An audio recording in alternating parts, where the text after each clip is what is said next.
Welcome to Manjeet Kaur's daily vlog. Friends, right now we are going from extreme pain. Means mummy के जो दांत है उसमें implant करवाया है and that is so painful. Whatever the reason is, I will disclose whenever I think कि it is important to disclose. But right now so many people think कि implant कैसे होता है, क्या करना है, तो इसके लिए मैं आपको दिखा देती हूँ. सबसे पहले हुआ था एक्सरे, जो कि अपने आप में कॉस्टली प्रॉपर प्रोसेस है, जो कि 3000 रुपीज़ का हुआ था. एंड उसके बाद अभी इम्प्लांट का जो खर्चा है उन्होंने पहले जो मुझे बताया था वो नॉर्मल बताया था, बट इम्प्लांट का जब ये आया तो उन्होंने कहा कि अंदर एक फ्रैक्चर भी हो रहा है और मतलब तो उस हिसाब से इसमें बोन करके मैं वीडियो में आ जाएगा वो, ठीक है, वो वाला पाउडर भी डलेगा. एंड इसके ऊपर फिर बाद में कैप भी लगेगी. सो इसके अंदर ये आया है सारा, ये बोन जो है यहाँ से गल चुकी है, सो इस वजह से. एंड फिर इम्प्लांट के अंदर अभी वो जो स्क्रू टाइप आप देखोगे वो डाला है.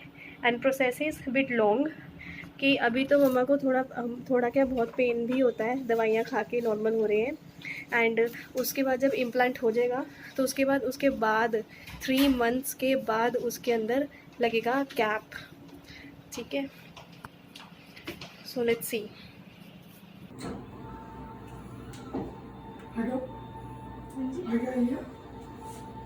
आपके जो ऊपर के दांत बन दीजिए, ऊपर के जो दांत है आपके थोड़े पीछे हो जाओ, ऊपर के दांत ये लगा के रखना, ठीक है. नीचे की यहाँ पे आराम से बंद कर लेना, हिलना नहीं है बिल्कुल भी. सलाइवा अंदर मंगा लो, हो गए तो निकल करना, नहीं निकालना. अच्छा वो मुंह आया तो अंदर पक लेना, ऐसे रहना और हिलना नहीं, ठीक है. डिपोजिट करना बिल्कुल भी ना हो. मुंह पका गया, बंद करो थोड़ा आगे. आधे आंटी जी हाथ इधर बदल लीजिए, थोड़ा आ गया, एकदम आराम से कर लो, ठीक हो.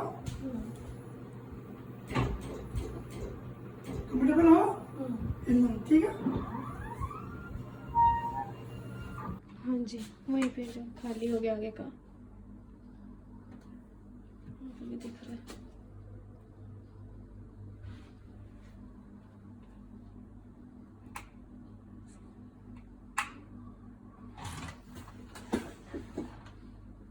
वही भी चीज़ है ना, हीरा खाली.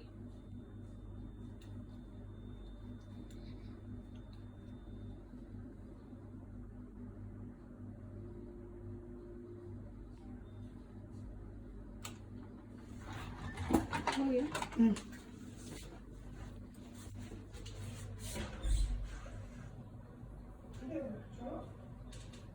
आराम से. हाँ, आप 5 मिनट बैठो, मैं चेक करूँगा.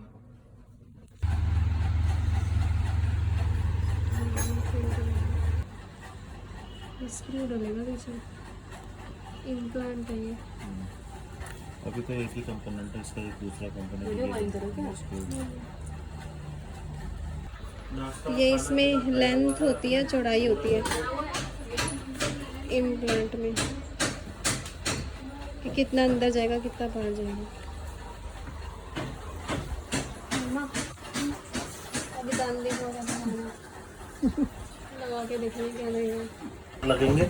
अच्छा, जब इम्प्लांट डल जाएगा उसमें सूचर लगेंगे. सूचर क्या होता है? टाके. अच्छा, टाके लगेंगे इसके अंदर. उसमें यह होगा कि आपको सॉफ्ट डाइट लेनी है. और दूसरी चीज़ है, इसके ऊपर अभी फिलहाल कोई टेम्परेरी टाँका नहीं लगेगा. ओके. जब तक टाँका नहीं कटेगा. जिस दिन टाँका कट जाएगा 1 हफ्ते 10 दिन के बाद टाँका कटेगा, क्योंकि इसके अंदर जो आपका ये उस दिन शायद हमसे डिस्कस नहीं हो पाएगा ना हमारे साथ आपस में. हाँ, ये नहीं दूसरी समझ फिल्म गया. निकालो, मैं समझाता हूँ. मैं सोच रही है पता नहीं क्या है, हमने बात ये बताया नाक नाक है. है. ये नाक है. अपने खोपड़ियाँ तो देखी होंगी. हाँ, आप समझ गई. ओके, ऐसे ये नाक है. इसके ऊपर कार्टिलेज होता है हमारा, ये इसको कार्टिलेज बोलते हैं. ये नरम हड्डी एक तरीके से कार्टिलेज होती है. जो चिकन वगैरह खाते हैं उनको पता होता है, कभी किसी ने खाया हो तो. आप लोग तो खाते ही नहीं हो. तो ये जो देखो ना ये यहाँ पर जो रफ सरफेस दिखाई दे रही है ये वाली, हाँ जी, और डार्क है थोड़ी सी, हाँ इससे और इससे फर्क है। हाँ ये एक तरीके से आपका डीकैल्सिफाइड बोन है, यहाँ पर हड्डी गल रही है, एक तरीके से बोल सकते हो, ठीक है। तो ये जो, और दूसरा ये देखो, ये जो रूट दिखाई दे रही है, ये नेक का एरिया होता है, इतना एरिया वाइट, इसके नीचे का रूट ये क्राउन बोलते हैं इसको। हाँ जी, तो यानी कि इतना इतना हिस्सा बोन का दांत छोड़ चुका है, ठीक है। ये रेगुलर अगर आप माउथ वॉश वगैरह करते रहते तो शायद ये सही रहता, पर इतना इतना हिस्सा इसको छोड़ चुका है हड्डी को। अभी हम जो इम्प्लांट डालेंगे, अब ये अंदर की तरफ से भी है, अंदर की तरफ से बोन सही है, बाहर की तरफ से बोन ज़्यादा गली हुई है, ठीक है। इसका मतलब ये होता है, इससे हमें एक्चुअल पोजीशन ऊपर से पता चल जाती है बोन की, इसका रीज़न ये है करवाने का। अब इसको रख लो। अब हम आते हैं दूसरे पार्ट के ऊपर। इसमें हम क्या करते हैं कि इसको CBCT का मतलब होता है कि इसके अंदर पार्ट डिवाइडेड करके एक स्लाइस के रूप में 1-1 मिलीमीटर के, उसके अंदर जो भी अबनॉर्मलिटी होती है, एनोमली होती है, वो देखा जाता है। खास तौर से हार्ड पार्ट का, हड्डी के, बोन के, मतलब कि बॉडी के अंदर जैसे हड्डियाँ होती है, मांसपेशियाँ होती हैं, तो हड्डियों के लिए एक्सरे होता है जो कि ब्लैक एंड वाइट में आता है, मतलब उसको हम रेडियोपिस और लूसेंसी बोलते हैं अपनी भाषा में, पेशेंट को समझाने के लिए। सफ़ेद और काला, जैसे ये सफ़ेद हिस्सा आ गया, ये काला आ गया। पेट में कहीं पर भी पानी भरा होगा, फ्लूइड होगा, तो वाइट आएगा। अच्छा, और कहीं पर भी हवा भरी होगी तो ब्लैक आती है। ओके, जैसे ये इन्होंने मेटल का पीस पहन रखा है, ये ओके। नाक वाला, हाँ ये ये आया हुआ है। कई बार पेशेंट जो है ना, जेब के अंदर कोई भी बटन या कोई भी चीज़ लेके एक्सरे करवा लेता है चेस्ट का, और डॉक्टर कंफ्यूज हो जाता है कि इसके सीने में कहीं कोई चीज़ चली तो नहीं गई। अब हम आ जाते हैं अपने पार्ट के ऊपर। ये हमने 11-15 पार्ट में इसको डिवाइड करवा दिया है। 15 पार्ट के अलग अलग बोन की स्लाइस काट के उसका एक्सरे करा गया कि हर स्लाइस में 1-1 मिलीमीटर हिस्से में बोन की कितनी ज़्यादा डिफ्रेंशिएट हो रही है, बोन का कितना पार्ट बढ़ रहा है, ठीक है।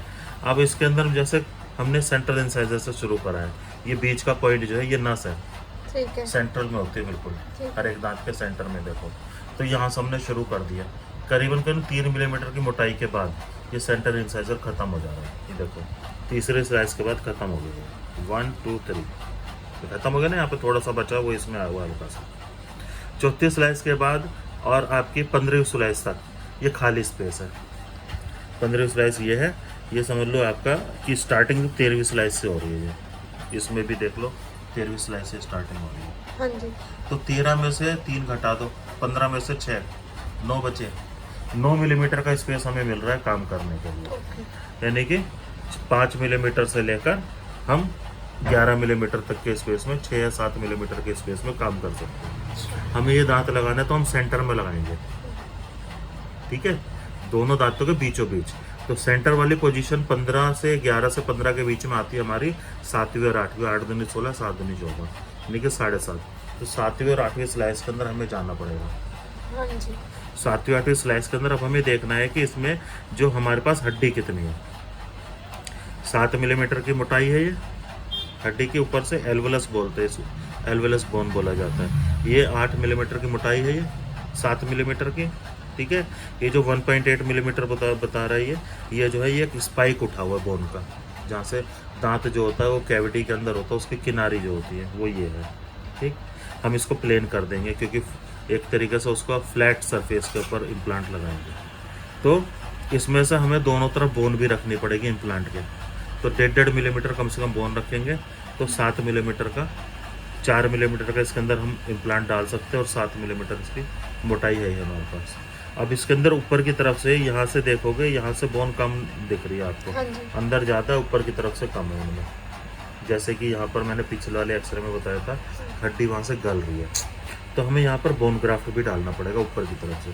अंदर की तरफ कोई दिक्कत नहीं पैलेटल में, ऊपर जो बक्कल सरफेस है उसके ऊपर दिक्कत है, तो वहाँ पर बोन ग्राफ्ट भी डालेंगे। सही है। ठीक है, अब लंबाई की बात करते हैं। इसमें हमें 19 मिलीमीटर की लंबाई मिल रही है, इसमें 18.4 मिलीमीटर। ये डिपेंड करता है, ये जो लाइन देख रहे हो ये नेजल फ्लोर है, नाक के नीचे की, और इसके हमारे बीच की हड्डी, नाक और मुंह के बीच की जो हड्डी है उसकी हड्डी है ये।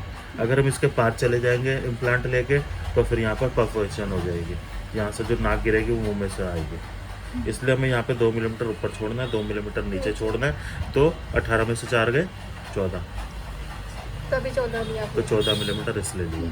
1 मिलीमीटर ऊपर नीचे वो चल जाता है, पर एग्जैक्ट इसलिए मैं ढूंढ रहा था। ठीक है जी। तो इसलिए हमें ये करवाना पड़ता है, बिना इसके हम इतनी कैलकुलेशन नहीं कर सकते। ठीक है जी। अब आ जाते हैं हम तीसरी बात के ऊपर। ये रहा, ये जो इसने रिपोर्ट भेज रखी है, इसने दांत का नंबर लिख रखा है। कितने दांत हैं? नहीं 22 अच्छा। नंबर 22 मैं नंबर। मम्मी को कह रही है आपके 22 है दांत तो। ना ना, हमने इसको क्वाड्रेंट वाइज डिवाइड कर दिया पूरे दांतों को। ठीक है। मैं पूरे जबड़े को 4 हिस्सों में बांट दिया, लेफ्ट राइट अपर लोअर, 4 हिस्से बट गए। 4 हिस्से में 1 राइट साइड, 2 लेफ्ट साइड, फिर नीचे का 3 जो होता है लेफ्ट साइड ऑफ लोअर, और 4 जो होता है राइट साइड ऑफ लोअर। ये का राइट साइड है, राइट। इसको 1 1 से शुरू करेंगे, 1 1 1 1 2 1 3 1 4। पीछे से कैसे? आगे से पीछे आगे से जाएंगे। पीछे जा रहे हैं। ये यूनिवर्सल नंबर का वो है। तो 1 1 1 2 1 3 1 4 1 8 तक जाएंगे, 8वें का। इधर से 2 1 2 2 2 3 2 4 2 5। नीचे वाले में 3 1 3 2 3 4 3 5 3 8। और चौथे क्वाड्रेंट में 4 1 4 2 4। इससे हमें कंफ्यूजन नहीं थी। 2 2 नंबर का मतलब होता है दूसरा दांत लेफ्ट साइड में अपर का, और लेटरल इंसाइजर इसका नाम होता है, इसलिए 2 2 लिखा हुआ है यहाँ पे। 2 2 8वें सेक्शन में डाला जाएगा। 7वें और 8वें मैंने आपको एक्सरे देख के बताया था। 18.4 मिलीमीटर की लंबाई है एल्वियस बोन की, और चौड़ाई 7.5 मिलीमीटर की है। तो इसमें इसलिए 4 का डाल दें। तो हमारे समझने में आपके में फर्क है। ये हमने इतनी पढ़ाई जो कर रखी है, हम दिन भर इसी में रहते हैं, तो हम इसको फ्रैक्चर का में यूज कर लेते हैं। अच्छा। जैसा हम देखते हैं और आप हैश लगाते हो ना, हम क्या करते हैं जहाँ पर हड्डी टूटी होती है ऐसे ऐसे करके, यहाँ पर हड्डी टूटी ये वाला दांत हम फ्रैक्चर बोल देते हैं। आप टेम्परेचर बताना, हम क्रॉस ऐसा ट्रायंगल बना के लिख देते हैं टेम्परेचर रेज हो रहा है। नीचे इनवर्स ट्रायंगल बना देंगे तो टेम्परेचर डाउन हो रहा है। अच्छा, वो टेम्परेचर का हाँ। वो हम चेंज कौन यूज करते हैं? हम अब अलग अलग तरीके से यूज होता था ना, सबके अपने अपने। ऐसे करके इम्प्लांट में स्क्रू डलेगा अंदर, जो मैंने दिखाया। ऐसा स्क्रू डलेगा, फिर दूसरा वो दांत इसके ऊपर से गोल गोल ऐसे ऐसे थोड़ी डाल के डलेगा। हाँ। ये हमारे ये डांटिस्ट के जरूर फैमिली डॉक्टर है। ये वाला जो ना, ये यहाँ पे ये सॉकेट था, इसके अंदर मैंने बोन ग्राफ्ट डाला है, और अब ये 3 महीने के बाद बिल्कुल हड्डी बिल्कुल मजबूत हो जाएगी। फिर यहाँ पर एक और इम्प्लांट डालना है इस पेशेंट को। दो इनके 2 डलने हैं, मम्मी का 1 डलना है। आपका 1 डालना है। अप्रन पहन लिया मम्मी ने। पूरी वीडियो बनाओगे अभी से। ये आपके लिए था। समझाने लगे ना, बिना समझाए कैसे शुरू कर देंगे? नहीं कर नहीं सकते ना कि पेशेंट को बताना पड़ेगा ना, एक एक स्टेप में ऐसे ऐसे करेंगे। तो अपनी मर्जी से ले करते रहो। चलिए पीछे हो जाएंगे, साथ ही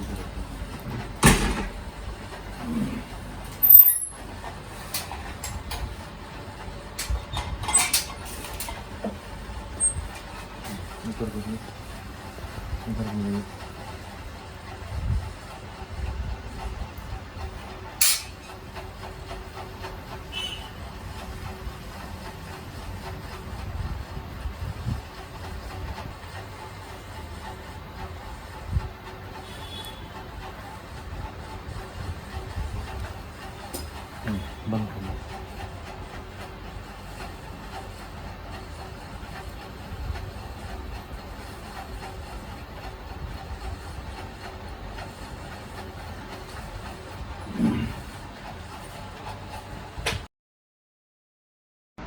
सबसे पहले जहाँ पे इम्प्लांट करना है वहाँ पे कट लगाया जा रहा है, और जो वहाँ का मसूड़ा होता है ना, जहाँ पे उन्होंने ये चेक किया कि कितना अंदर तक इम्प्लांट जा सकता है, उस कैलकुलेशन के अकॉर्डिंग वहाँ पर कट लगाया जा रहा है, सो दैट अंदर इम्प्लांट जा सके।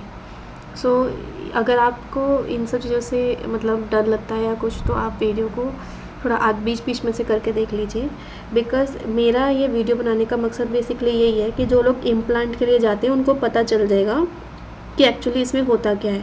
पेशेंट को, मम्मा को मतलब कि पेन हो थोड़ा थोड़ा फील हो रहा था, लेकिन बहुत ज़्यादा इसलिए नहीं क्योंकि सुन किया हुआ इंजेक्शन से आपको पता चल गया अभी कि उसमें इंजेक्शन भी लगाया था एंड लेकिन महसूस होता है और पेन भी होता ही है थोड़ा थोड़ा, ठीक है। तो वो अपना पेशेंट जो होते हैं उनका भी इम्पोर्टेंस है, और बाकी डॉक्टर जो होते हैं अगर वो ज़्यादा स्किल्ड हैं तो अच्छे से इम्प्लांट इजीली कर लेते हैं। सो ये जो डेंटिस्ट है ये हमारे फैमिली डेंटिस्ट ही हैं, और इसलिए इनके ऊपर हमें थोड़ा भरोसा भी है, इसलिए हम यहाँ आते हैं।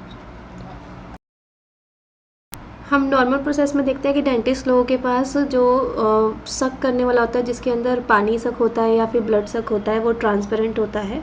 इनके पास इन्होंने जो अभी यूज़ किया है इम्प्लांट पर्पज़ के लिए वो ये मेटल का यूज़ किया है, जिससे जितना भी ब्लड आए जा रहा है वो सारा का सारा सक कर रहे हैं, इसके अंदर जा रहा है। ऐसा पतला वाला इसलिए यूज़ किया गया है क्योंकि ये जो सॉकेट है उसके अंदर बारीकी से ईजिली सक कर पाएगा सारा का सारा ब्लड।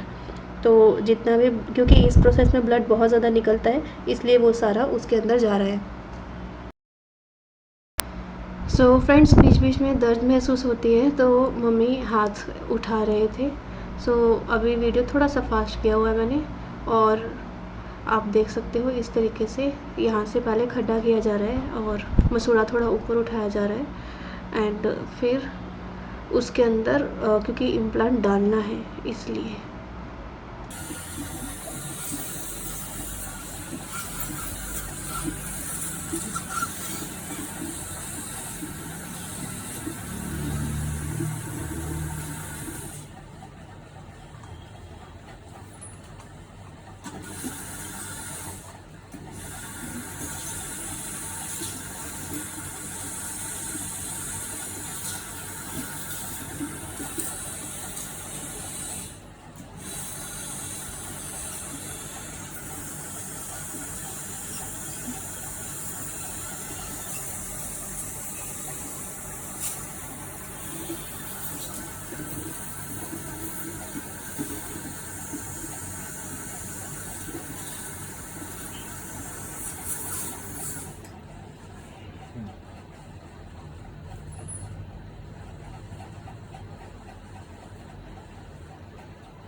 इन सब में से डॉक्टर साहब अपने हिसाब से टूल्स को चूज़ कर रहे हैं और फिर उसके अंदर ड्रिल कर रहे हैं सो दैट इम्प्लांट जहाँ बनाना है और जितने इंचेस का बनाना है डालना है उसके अंदर सो वैसी वाली सॉकेट बनाई जा सके और उसके अंदर सो दैट फिर बाद में इम्प्लांट डाला जा सके।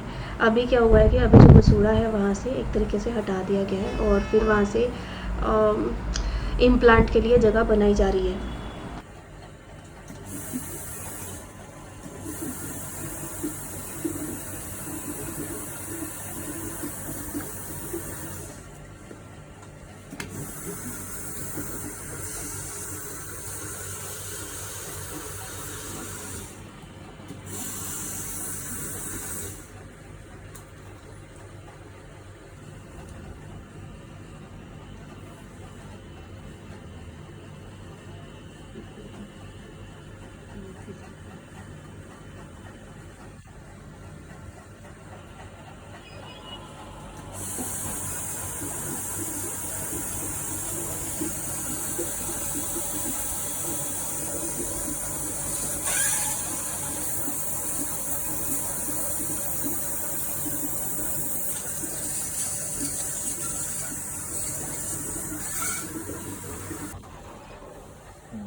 आने को उसको अच्छा हो, ब्लड आएगा बढ़िया।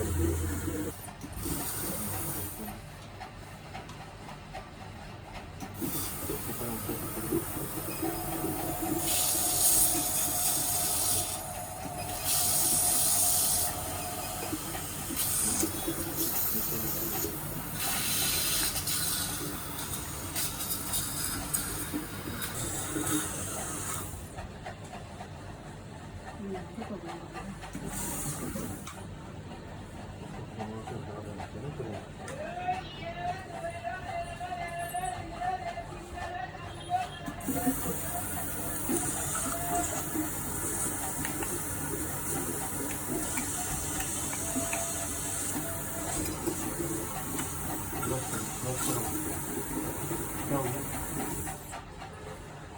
बताओ। थूकना नहीं है, इतना नहीं है। थूकना नहीं, अंदर से ढको, पीछे हो जाओ। अब सो इम्प्लांट लगना, अब गड़बड़ हो जाएगी सारे में।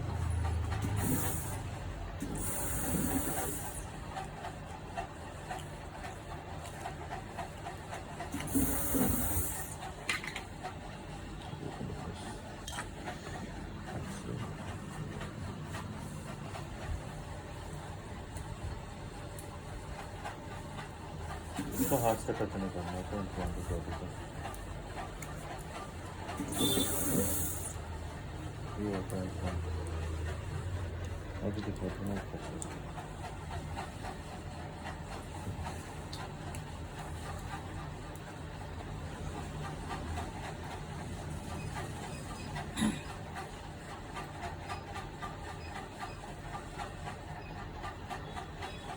और पीछे रख लो। थोड़ी देर में बस इम्प्लांट डलने वाला है, अब थोड़ी देर के लिए।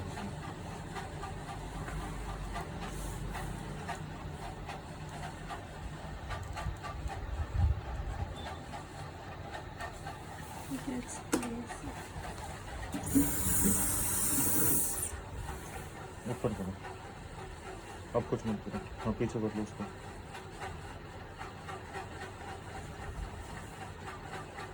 सिक्सर नहीं है इसमें।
उनका समूह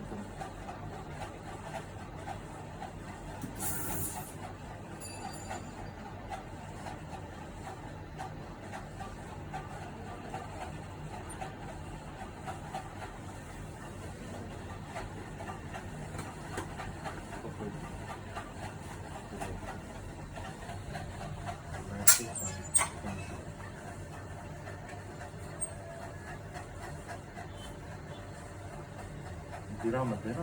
नहीं बस के बता रही हूँ। फ्रेंड्स, ये है बोन क्राफ्ट, जिससे एक तरीके से बोन बनती है आर्टिफिशियली। ठीक है, इसके अंदर जो इम्प्लांट है वो अच्छे से टिका रहेगा और एक तरीके से आर्टिफिशियली बोन भी बनेगी। और इस पूरी प्रक्रिया में 1 आवर 1.5 आवर और क्रिटिकल पेशेंट्स के केस में 2 आवर्स भी लग सकते हैं। So that depends and expertise of doctor as well.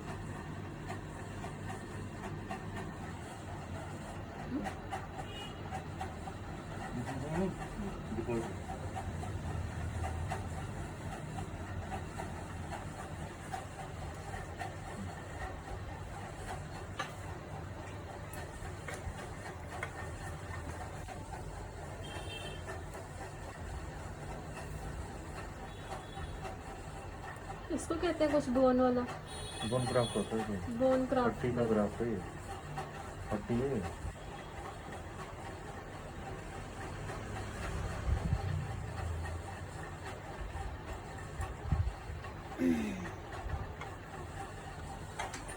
यहाँ पे हड्डी बनेगी ये पूरी। इसकी हड्डी बन जाएगी, बोन बनेगी। बोन क्राफ्ट कर रहे हैं। लाइट दिखाओ, लाइट।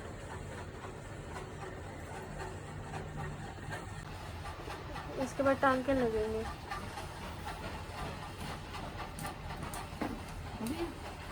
हाँ, ऊपर ऊपर पूरा अच्छी तरीके से खींच के रखो ऊपर, ग्लव से ही पकड़ो।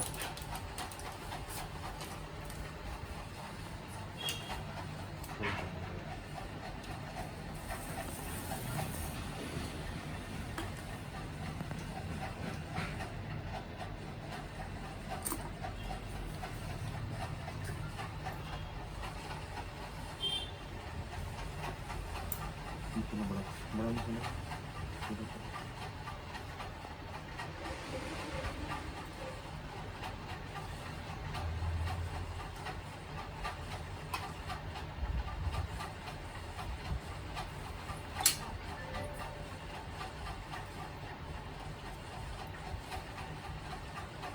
छोड़ दो, छोड़ दो उसको।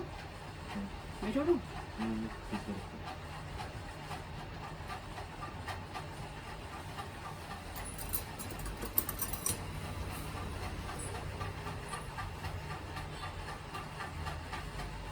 बैठ बैठ जाओ।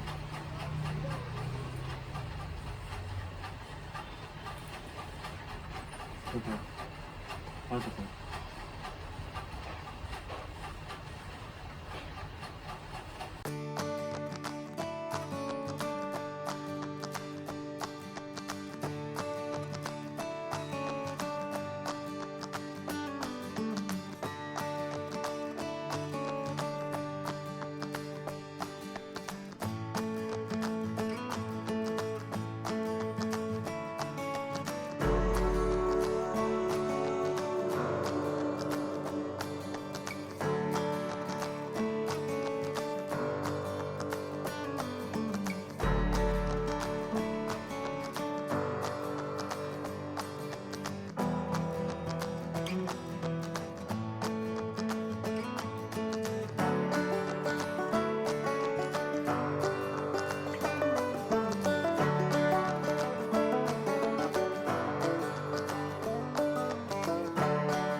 ब्लीडिंग खत्म हो गई? हाँ ब्लीडिंग खत्म। ब्लीडिंग तो हमें जरूरी भी है ना फ्रेंड्स, ब्लीडिंग इसके लिए बहुत जरूरी होती है। छोड़ दो छोड़ दो। मैं छोड़ू? हाँ छोड़ो, सेक्शन दो दूसरे वाला।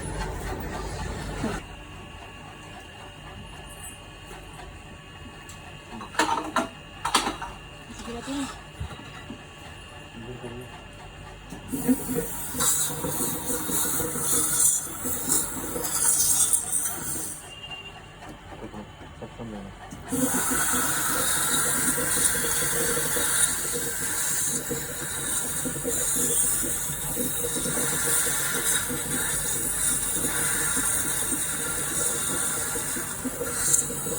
चारों तरफ से फटाफट हाथ चलाना होता है, जल्दी जल्दी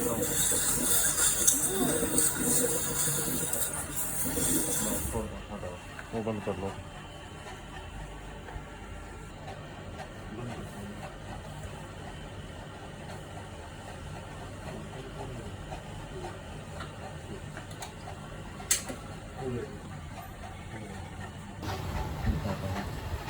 इम्प्लांट हो चुका है, पेन हो रहा है। पेन तो खत्म हो जाएगा, अभी दवाई नहीं खाऊंगा इन्होंने। देखो ये आपको यहाँ पे तो होगा ही। यहाँ कट लगा हुआ पहले से, ये वाला ये कट लगा हुआ। जब दांत टूटा होगा ना वहाँ से फ्रैक्चर हो जाता है। वहाँ पे फ्रैक्चर हो गया।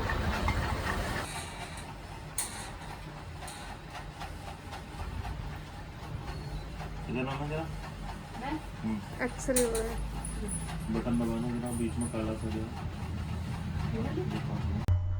So friends, final implant is done and उसके बाद हमें 10 डेज़ के बाद जाना है टांके खुलवाने के लिए, और उसके बाद फिर 1.5 मंथ्स के बाद और 3 मंथ्स के बाद फिर फाइनल परमानेंट टीथ लग जाएगा। तो इस तरीके से फुल इम्प्लांट होता है। सो आई होप आपको इस वीडियो से बहुत कुछ सीखने को या अंडरस्टैंड करने को मिलेगा। And if you are going for implant and if anyone going for implant then that person can get assure कि ये सब हो सकता है। एंड आप अपना बिल्कुल स्टेमिना बना कर रखें, और उसके बाद ज़्यादा इफेक्ट नहीं आता है, 1-2 दिन पेन रहता है, 3 दिन, और उसके लिए फिर डॉक्टर जो है वो स्वेलिंग एंड पेन की मेडिसिन दे देते हैं और उससे ठीक हो जाता है। ठीक है, so all the very best and stay blessed. Thank you.